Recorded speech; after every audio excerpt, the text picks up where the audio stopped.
የሐረርጌው የዘር ፍጅትና የጄኔቫው ተቃውሞ ከአህመዲን ጀበል ይድረስ ለክቡር ጠቅላይ ሚኒስትር አብይ አህመድ ዶክተር።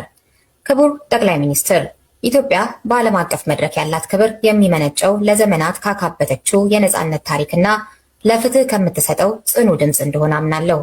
ሆኖም በቅርቡ በጄኔቫ በተካሄደው 61ኛው የተባበሩት መንግስታት የሰብአዊ መብቶች ምክር ቤት መደበኛ ስብሰባ ላይ በእስራኤል ህገወጥ የሰፈራ ግንባታና በወረራ በተያዙ የፍልስጤም ግዛቶች ላይ የሚፈጸሙ የሰብአዊ መብት ጥሰቶችን የሚኮንነውን የውሳኔ ሀሳብ ሪዞሉሽን ኤችአርሲ 61 ኤል 36 ቀርቦ ነበር። በዚህ ታሪካዊ መድረክ ላይ 34 ሀገራት ለፍትህና ለዓለም አቀፍ ህግ የበላይነት ድምጻቸውን ሲሰጡ፣ የእርሱ አስተዳደር ግን ይህንን የሰፈራ ግንባታ የሚቃወመውን ውሳኔ ባለመደገፍ አልቃወምም ወይም ኖ የሚል ድምፅ መርጧል።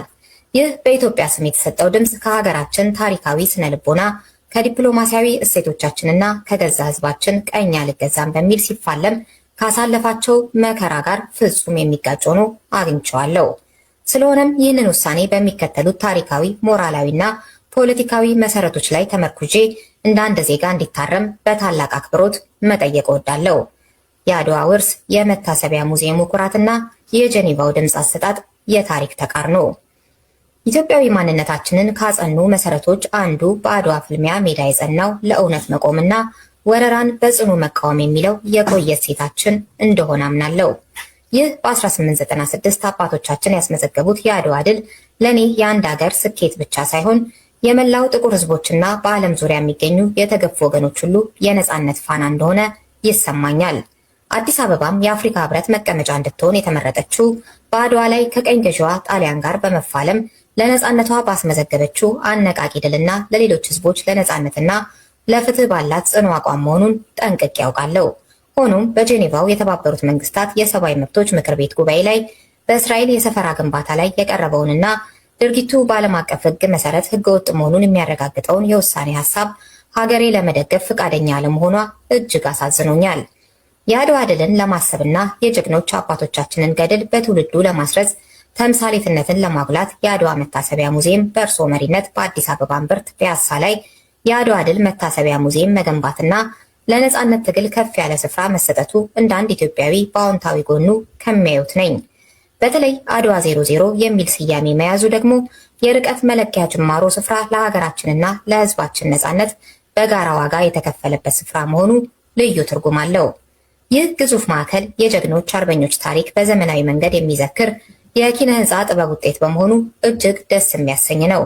በተለይም ልዩ ልዩ የዓለም ሀገራት መሪዎችና ከፍተኛ ልዑካን ይህንን ማዕከል ሲጎበኙ ስመለከት የአድዋን ትርጉም ለዓለም በማሳወቁና የድል ታሪካችንን በክብር ለማስተዋወቁ እንደ ዜጋ ታላቅ የባለቤትነት ስሜት ይሰማኛል። ይህ ሙዚየም ለኔ ለነጻነታችን ዋጋ ለመክፈል ወደኋላ የማይል ማንነት እንዳለን በድንጋይ ላይ የታተመበትና ለዓለም ሁሉ ድምፃችንን ከፍ አድርገን የምናሳይበት ታላቅ መድረክ ነው። እንዲህ ያለውን ታላቅ ማዕከል ያስገነባ መሪ የአድዋን ድል መሰረታዊ ትርጉም ከማንም በላይ ይገነዘባል ብዬ እገምታለሁ። ሆኖም ግን በጄኔቫው ድምፅ አሰጣጥ የታየው አቋም ግን ካገኘሁት ብሔራዊ ኩራት ጋር የሚጋጭ ሆኖ አግኝቼዋለሁ። ለኔ የአድዋ ትርጉም መሬቴን አላስነካም፣ ነጻነቴን አላስደፍርም የሚል ጽኑ የሉዓላዊነትና የፍትህ መልእክት ነው። በዓለም አቀፍ መድረክ ላይ የፍልስጤም ህዝብ የዘር ማጽዳት እየተካሄደበት በሚገኝበት የታሪክ ወቅት ላይ መሬቱን በሰፈራ የመንጠቅ ተግባር በሚወገዝበት መድረክ ሀገሬ ተቃውሞን አለማሳየቷ ካስገነቡት የአድዋ መታሰቢያ ሙዚየም መንፈስ ጋር ፍጹም የሚቃረን ሆኖ ይታየኛል። 34 ሀገራት ለፍትህ ድጋፋቸውን ሲሰጡ ሀገሬ ከሁለት ሀገራት ጋር ብቻ ተነጥላ በወረራ ተግባር ላይ ተቃውሞዋን አለመግለጿ የተገነባውን ታሪካዊ ስም የሚሸረሽርና ኢትዮጵያ ለዘመናት ለተገፉ ወገኖች የነበራትን የሞራል መሪነት ዋጋ የሚያሳጣ የታሪክ ግድፈት እንደሆነ ይሰማኛል። ሊግ ኦፍ ኔሽንስ የጋራ ደህንነት መርህና የጄኔቫው ድምፅ አሰጣጥ ተቃርኖ። ኢትዮጵያ በ1935 በፋሽስት ኢጣሊያ ወረራ ሲፈጸምባትና ሉዓላዊነቷ በኃይል ሲደፈር በሊግ ኦፍ ኔሽንስ መድረክ በመገኘት ለዓለም አቀፉ ማህበረሰብ ያቀረበችው የፍትህ ጥያቄ የሀገራችን የዲፕሎማሲ ታላቅ መሰረት እንደሆነ አምናለሁ። በወቅቱ ንጉሠ ነገስቱ ዛሬ በእኛ ላይ የደረሰው ነገ በእናንተ ላይ ይደርሳል በማለት ያስጠነቀቁበት የጋራ ደህንነት መርህ ማንኛውንም አይነት ወረራንና የመሬት ነጠቃን በጽኑ የሚቃወም ነበር። ሆኖም በጄኔቫው የሰብአዊ መብቶች ምክር ቤት ስብሰባ ላይ በፍልስጤም ምድር የሚፈጸመውን ህገወጥ የሰፈራ ግንባታና ወረራ ለመቃወም ፈቃደኛ አለመሆን ግን ሀገራችን በፋሽስት ወረራ ወቅት የተሟገተችለትን ታሪካዊ እሴትና የሉዓላዊነት መርህ የሚንድ ሆኖ አግኝቼዋለሁ። ይህንን የውሳኔ ሀሳብ ለመደገፍ ፈቃደኛ አለመሆን ቀዳማዊ ኃይለ ሥላሴ በዓለም አቀፉ ማህበረሰብ ፊት ቀርበው ፋሽስት ኢጣሊያ በኢትዮጵያ ህዝብ ላይ የፈጸመውን ግፍና ወረራ ሲያጋልጡ የነበረውን የሞራል ልዕልና የሚቃረንና ሀገራችን ለዘመናት ለፍትህ የነበራትን ጽኑ አቋም የሚሸረሽር ነው። በወቅቱ ኢትዮጵያ የዓለም አቀፉ ማህበረሰብ በወራሪዎች ላይ እርምጃ እንዲወስድና ለተገፉ ወገኖች እንዲቆም ስትሟገት የነበረው ያ የሞራል መሰረት ዛሬ በተመሳሳይ ሁኔታ ውስጥ ለሚገኝ የፍልስጤም ህዝብ የእውነት ድምፅ እንድንሆን ታሪክ ያስገድደናል። ከሐረርጌ እስከ ጋዛ የአይሁድ ሰፈራ ዕቅድ። የአይሁድ ሀገር ለመመስረት ታጭተው ከነበሩ ስፍራዎች መካከል አንዷ የኛዋ ሐረርጌ ነበረች። ይህ ዕቅድ እውን ሆኖ ቢሆን ኖሮ ዛሬ በፍልስጤም ምድር ላይ የምናየው የመሬት ወረራ፣ የሰፈራ፣ የመፈናቀልና የጅምላ ፍጅት ሂደት በእኛው ሀገር በሐረርጌና አካባቢው ይሆን ነበር። ታሪኩ እንዲህ ነበር። እንደ አውሮፓ አቆጣጠር በጥር 26 ቀን 1944 የሐረር ምክር ቤት በሚል ስያሜ በኒውዮርክ ከተማ የተደራጁ ከአውሮፓ የመጡ አይሁዳውያን በሐረርጌ ጠቅላይ ግዛት ውስጥ ራስ ገዝ የሆነ የአይሁድ ግዛት ለመመስረት ለንጉሠ ነገሥቱ መንግስት ጥያቄ አቅርበው ነበር። ይህንን አቤቱታ በግንባር ቀደምትነት የመሩት ሊቀመንበሩ ኤርዊን ክራፍት፣ ዋና አራማጁ ሄርማን ፍሩምበርግ እና ማሪ ጊንስበርግ ሲሆኑ ጥያቄያቸውን ለማስፈጸም እንደ ጆን ደብሊው ፔሌ ካሉ የአሜሪካ የጦርነት ስደተኞች ቦርድ ከፍተኛ ባለስልጣናት ጋር የቅርብ ግንኙነት ነበራቸው። በቀረበው ዕቅድ መሰረት ከ60 ሺህ እስከ 70 ሺህ ስኩዌር ማይል የሚሸፍን ሰፊ የሐረርጌ መሬት ለአይሁድ ሰፋሪዎች እንዲሰጥና ግዛቱ የራሱ ህገ መንግስትና በእንግሊዝኛ የሚመራ አስተዳደር እንዲኖረው የሚጠይቅ ነበር። ይህ የሰፈራ ዕቅድ ሐረርጌን ለኢትዮጵያ ንጉሠ ነገሥት ሉዓላዊነት በስም አስገዝቶ በውስጥ ግን በህዝብ በሚመረጥ ምክር ቤት የምትመራና በብሪቲሽ ሶማሊላንድ በኩል በበርበራና ዘይላ ወደቦች የባህር መውጫ እንዲኖራት የታቀደ ራስ ገዝ ግዛት ለመመስረት ያለመ ነበር። ሐረርጌ ለዚህ ፕሮጀክት የተመረጠችው የአየር ንብረቷ ለአውሮፓውያን ሰፋሪዎች ምቹ በመሆኑ ምድሪቱ ሰው ያልሰፈረባት ናት ተብሎ በመታመኑና በዙሃር መጽሐፍ የአይሁድ ስደት በኩሽ ምድር ያበቃል ተብሎ ስለተጻፈ ሲሆን እቅዱን ያቀረቡት ወገኖችም ንጉሠ ነገሥቱ የአይሁድ ዘር ነኝ ዘምነገደ ይሁዳ ይሉ ስለነበር ለአይሁድ ሰፋሪዎቹ በጎ አመለካከት ይኖራቸዋል የሚል ጽኑ እምነት ነበራቸው። በተጨማሪም ግዛቱ ለእህል ለፍራፍሬና ለአትክልት ምርቶች አመቺ መሆኑ ተጠቅሶ እያንዳንዱ ሰፋሪ ለንጉሠ ነገሥቱ ታማኝነት እንዲምልና ግዛቱ የተወሰነ የግብር ድርሻ እንዲከፍል ሐሳብ ቀርቦ ነበር። የኢትዮጵያ መንግስት እንደ አውሮፓ አቆጣጠር በሐምሌ 4 ቀን 1944 በሰጠው ይፋዊ ምላሽ ይህንን ጥያቄ ሙሉ በሙሉ ውድቅ በማድረግ የሐረርጌን ህዝብ ከታላቅ የታሪክ አደጋ ታድጓል። የአፄ ኃይለሥላሴ መንግስት ምላሽ ሲሰጥ ሀገሪቱ በጣሊያን ወረራና ውድመት ምክንያት በሺዎች የሚቆጠሩ የገዛ ዜጎቿ መጠለያ አጥተው ባለበት ሁኔታ አንድን ሙሉ ጠቅላይ ግዛት ለስደተኛ ቡድን አሳልፎ መስጠት የሀገሪቱን ኢኮኖሚ አደጋ ላይ የሚጥልና የማይቻል ተግባር እንደሆነ በግልጽ አስታውቋል። ንጉሠ ነገሥቱም ፕሮጀክቱና ለፕሮጀክቱ የተሰጠው ስያሜ ጭምር ሙሉ በሙሉ እንዲተውና እንዲቆም ጥብቅ ትዕዛዝ ማስተላለፋቸው ዛሬ በሐረርጌ ምድር ላይ ሊከሰት ይችል የነበረውን መጠነ ሰፊ መፈናቀል፣ የዘር ፍጅትና የማንነት መጥፋት አደጋ የቀለበሰ ታላቅ ብሔራዊ ውሳኔ ሆኖ በታሪክ ተመዝግቧል። ይህ በሆነ ከ4 ዓመታት በኋላ የፍልስጤም ምድር በወረራ ተይዞ እንደ አውሮፓ አቆጣጠር በ1948 የአይሁድ ግዛት በመሬታቸው ላይ ተመሰረተ። ከዚያ ጊዜ ጀምሮ ፍልስጤሞች በገዛ ሀገራቸው መሬታቸው የመሬት ወረራ፣ መፈናቀልና ግድያ እያስተናገደ ይገኛል። ዛሬ በፍልስጤም ምድር ላይ የሚታየውን የሰፈራ ወረራና የዘር ማጥፋት ድርጊት ያ የሰፈራ ዕቅድ በወቅቱ ውድቅ ባይደረግ ኖሮ ዛሬ በጋዛና በዌስት ባንክ በፍልስጤማውያን ላይ የሚፈጸመው ጭፍጨፋ በሐረርጌ ኦሮሞ አርሶ አደሮች በሶማሌና ሌሎች ኢትዮጵያውያን ላይ እየተፈጸመ ይገኝ ነበር። ፍልስጤማውያን በነጻነት እየኖሩ ሰቆቃው የኛ ኢትዮጵያውያን ዕጣ ፈንታ የሰሞኑ በጄኔቫ የተካሄደው ስብሰባ በቀጥታ ስለኛ ይሆን ነበር። በመሆኑም በጄኔቫው ጉባኤ ላይ ሀገራችን የሰፈራ ግንባታን የሚቃወመውን ውሳኔ አይ ወይም ኖ ስትል፣ በታሪክ መነጽር ግን የገዛ መሬታችን የሆነችውን ሐረርጌን ለባዕድ ወረራ አሳልፎ ለመስጠት የሚደረግን ጥረት አልቃወምም እንደማለት ይቆጠራል።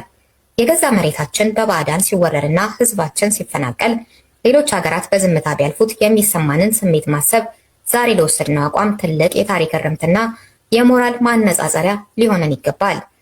የአባ ለፉማ ሴትና የጄኔቫው ድምፅ አሰጣጥ የታሪክ እርምት ጥሪ። ክቡር ጠቅላይ ሚኒስትር፣ እርሶን ወደ አመራርነት ያመጣው ታሪካዊ ለውጥ መሰረቱ የኢትዮጵያውያን ሙስሊሞች የመብት ንቅናቄ ወይም ድምጻችን ይሰማ ተጀምሮ ለዓመታት ዘልቆ ተቃውሞ የበረታበት የኢህአዴግ መንግስት በአዲስ አበባ ማስተር ፕላን በሚል የነደፈው እቅድ በአዲስ አበባ ዙሪያ የሚኖሩ የኦሮሞ ገበሬዎችን ከገዛ መሬታቸው ያፈናቅላል በሚል በተነሳው የኦሮሞ ተቃውሞ ኦሮሞ ፕሮቴስት ነበር። የኦሮሞ ወጣቶች መሬታችን አጥንታችን ነው በሚል መሪ ቃል በጽኑ በመቃወማቸው የተቀጣጠለው ተቃውሞ ወደ ሌሎች አካባቢዎች ተስፋፍቶ በሀገራችን የመንግስት ለውጥ እንዲመጣ ምክንያት ሆኗል።